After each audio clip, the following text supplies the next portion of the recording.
भक्ति के बांधे डोरी ना ना संगी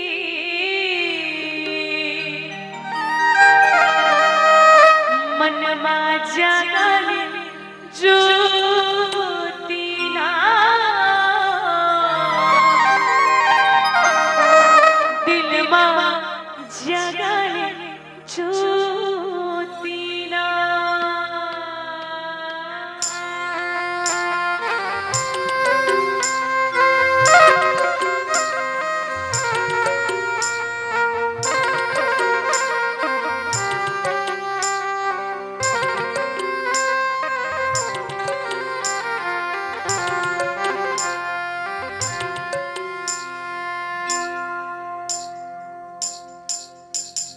भक्ति के बांधे डोरी ना ना संगी मन मा जगल ज्योति ना दिल मा जगल ज्योति ना मन मा जगल ज्योति ना ना संगी। तो चलो चलो हाथ ऊपर हो काकर काकर हाथ है जेकर एक हाथ है जेकर एक हाथ ऊपर जेकर दो हाथ है जेकर दोनों हाथ ऊपर और जेकर हाथ है जेकर दूध भात सबके हाथ ऊपर हो मैया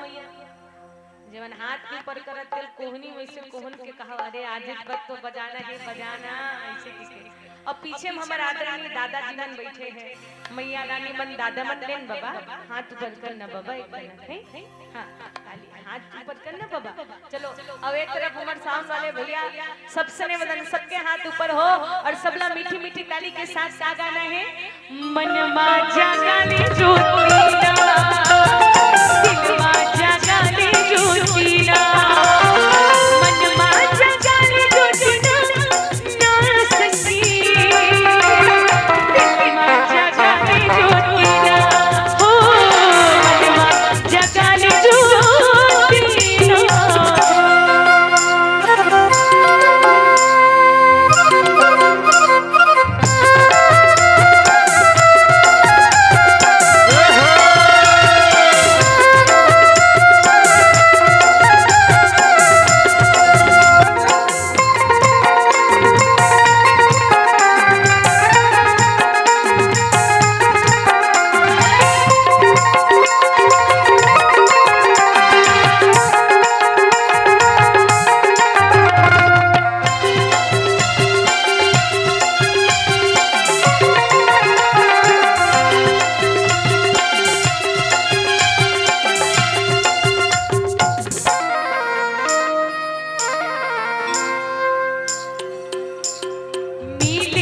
मौका से कर ली भजनना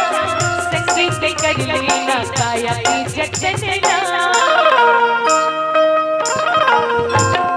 पीले मौका से कर ली भजनना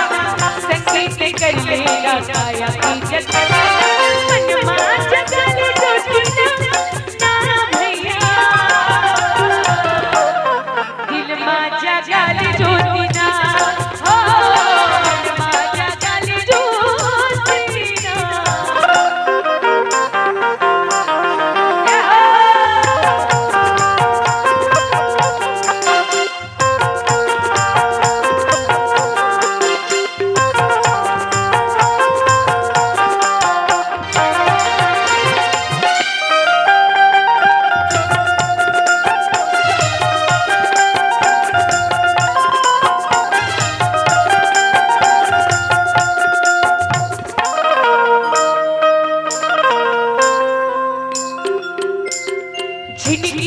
ककरो मन छनबो बिचारा